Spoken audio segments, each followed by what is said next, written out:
Bu fazayı mecazin içinde Türkmenine avrey kalmadı ki, öz doğan karındaş, öz gelin kıyılamızda haya kalmadı ki, Jawan oğlanlar bir venguriye ağla vayt ya ahuncan sen ki gurrun beriyen ayt şılatları diye.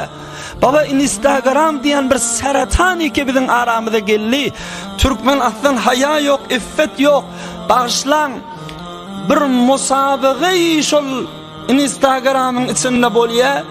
Keher gelin yaqid öz betecabiyeti bilen, öz arayışları bilen bir ekib veya bir film koymalı ve dünya boyunca adamlar şonu gözlep her kim hoşu görse şona bir like koymalı. Şona bir numara vermeli. Şona bir erziş vermeli. Her kimin like kan bolsa yani inki avadan terin gelin avadan terin qıyısı. Türkmenin arasında bu kadar yayrap var ya. Sen fesadı, fehşanı, bi hayalığı, bi gayretini şadır bizim aramızdan ayırıp var ya Müslüman doğulu adam kan ağlasın geliyor. Aytmasan çaren yok, yürek doğrup da Müslüman doğulu, aytmasan çaren yok. Gelin gıyız öl zayınla hiç Türkmenin erkeği neyme, nerede? Hani gayratlı, namuslu erkeklerimiz.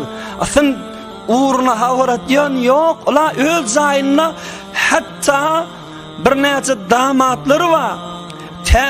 Toy ediptirler öz venanasından, öz hemseri venanasından tamam arayışat bilen eksalıp şondan eksini vaziyet koymalı ve görmeli nesine ver şon Allah'ı kuruya, nesine ver şon heleyinden hoş geliptir, nesine ver şon eksini halaptır, Huday saklasın.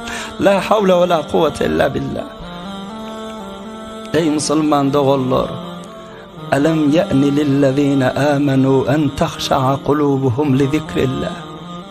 Lira var yazdı. Hayır oyun içinde gezip yaz. ألم يأن للذين آمنوا أن تخشع قلوبهم لذكر الله. Aya vakti olmadı mı oyanmana? Aya vakti olmadı mı şu telekeçiliklerden evrilmana?